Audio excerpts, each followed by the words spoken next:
আমরা এই কমপ্লেক্সে দীর্ঘকাল ধরে আছি।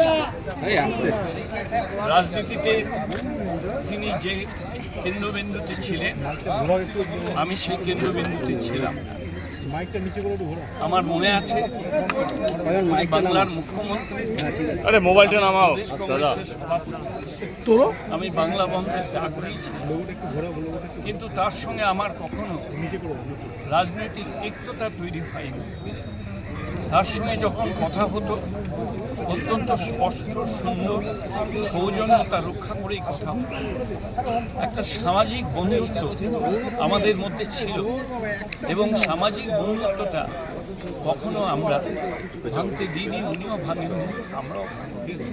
ওনার ভিতরে একটা অত্যন্ত সৌজন্যতা বোধ ছিল, সেটাকে আমি যথেষ্ট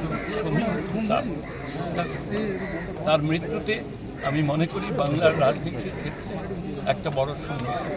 আপনার ব্যক্তিগত কতটা ক্ষতি হলো? আপনার তো ব্যক্তিগতভাবে খুবই বন্ধু ছিল। কোন দিনে মানে ধরুন উনি অসুস্থ তো বারবার হয়েছে, আজ আমি তো এদিকে সকালবেলা